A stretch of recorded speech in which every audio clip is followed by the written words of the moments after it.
Hi అండి అందరికీ. First వీడియోలో టెన్సెస్ ఏమేమి ఉంటాయని చూసారు కదా. సో దాని కంటిన్యూషన్ ఈ వీడియోలో తెలుసుకుందాం. మీరు ఆ వీడియో చూసి ఉండకపోతే మన ఛానల్లోకి వెళ్ళి చూడండి. ఛానల్ నేమ్ వచ్చేసి వేణుదుర్గ లెర్నర్. ఇంకా మనం టాపిక్లోకి వెళ్ళిపోదాం. ప్రెజెంట్ టెన్స్లో టెన్సెస్ని ఎలా రాయాలని చూసాం కదా, అలాగే పాస్ట్ టెన్స్, ఫ్యూచర్ టెన్స్ కూడా ఇక్కడ చూడొచ్చు. ప్రతి టెన్స్కి కూడా ఒక డిఫరెంట్ స్ట్రక్చర్ అనేది ఉంటుంది. ఫస్ట్ ప్రెజెంట్ టెన్స్ నుంచి చూసుకుంటూ వద్దాం. ప్రెజెంట్ టెన్స్లో ఫస్ట్ది సింపుల్ ప్రెజెంట్ టెన్స్. ఏదైనా ఒక సెంటెన్స్ అనేది సింపుల్ ప్రెజెంట్ టెన్స్లో ఉందని తెలుసుకోవాలంటే మీకు ఈ రూల్ పొజిషన్ తెలియాలి. అవి ఏంటంటే universal truths, habits and routine activities. Universal truths అంటే విశ్వజనీయమైన సత్యాలు. ఫర్ ఎగ్జాంపుల్, సూర్యుడు తూర్పున ఉదయిస్తాడు అనే సెంటెన్స్ తీసుకుంటే ప్రపంచంలో ఎక్కడికి వెళ్ళినా సరే అది మారదు. అలా చేంజ్ అవ్వకుండా ప్రపంచంలో ఎక్కడైనా ఒకేలా ఉండేదాన్ని యూనివర్సల్ ట్రూత్ అని అంటారు. అండ్ హ్యాబిట్స్ అంటే అలవాట్లు, అండ్ రొటీన్ యాక్టివిటీస్ అంటే రోజు చేసే పనులు. ఈ మూడిట్లో ఏదైనా సరే సింపుల్ ప్రెజెంట్ టెన్స్ అని గుర్తించవచ్చు. ఇప్పుడు సింపుల్ ప్రెజెంట్ స్ట్రక్చర్ చూద్దాం. సింపుల్ ప్రెజెంట్ స్ట్రక్చర్ చూసే ముందు అసలు మనకు సెంటెన్స్ అంటే ఏంటో తెలియాలి. సెంటెన్స్ అంటే ఏదైనా ఒక అర్థం వచ్చేలాగా కొన్ని వర్డ్స్ని పక్కనే రాస్తే దాన్ని సెంటెన్స్ అంటారు. సెంటెన్స్లో మెయిన్గా సబ్జెక్ట్, వెర్బ్, ఆబ్జెక్ట్ ఉంటాయి. సబ్జెక్ట్ అంటే కర్త, వెర్బ్ అంటే క్రియ, అండ్ ఆబ్జెక్ట్ అంటే కర్మ. ఎవరైతే పని చేస్తారో వాళ్ళని సబ్జెక్ట్ అంటాం, అంటే కర్త. ఫర్ ఎగ్జాంపుల్, సబ్జెక్ట్లో పేర్లు ఉండొచ్చు, సర్వనామాలు ఉండొచ్చు, అంటే నౌన్, ప్రొనౌన్స్, నౌన్ ఫ్రేజెస్ ఉంటాయి. వెర్బ్ అంటే క్రియ, అంటే పని. ఆ సెంటెన్స్లో జరిగిన పని ఏదైతే ఉందో దాన్ని వెర్బ్ అంటారు. ఆబ్జెక్ట్ అంటే కర్మ, అంటే పని యొక్క ఫలితాన్ని ఎవరైతే పొందుతున్నారో వాళ్ళని ఆబ్జెక్ట్ అంటారు. అది వస్తువు కావచ్చు, మనిషి అవ్వచ్చు, ఎవరైనా అవ్వచ్చు. తెలుగులో అయితే ఫస్ట్ కర్త, కర్మ, క్రియ ఈ ఆర్డర్లో రాస్తాం.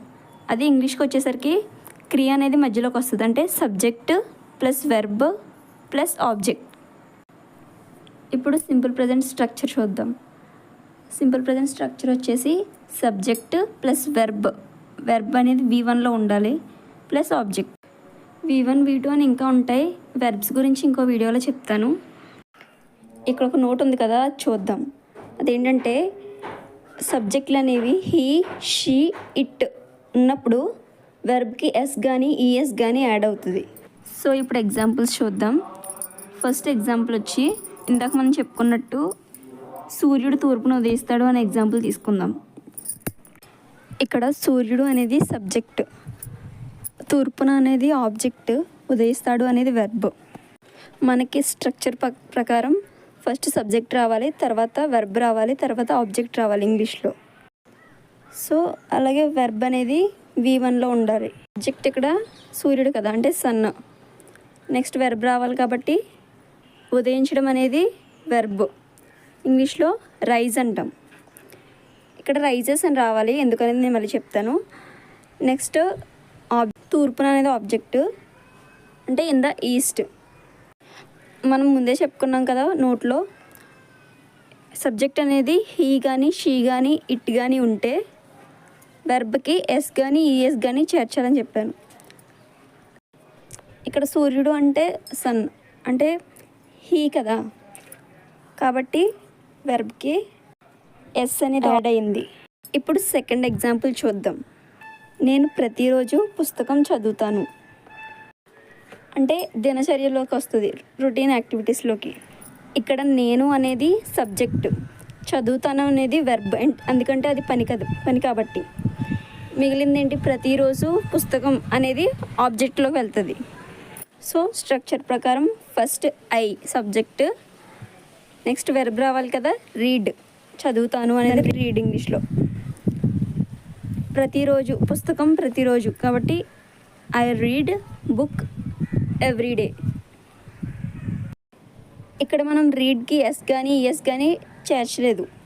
ఒకవేళ సబ్జెక్ట్ అనేది హీ కానీ, షీ కానీ, ఇట్ కానీ ఉంటే రీడ్కి ఎస్ అనేది యాడ్ చేయాలి.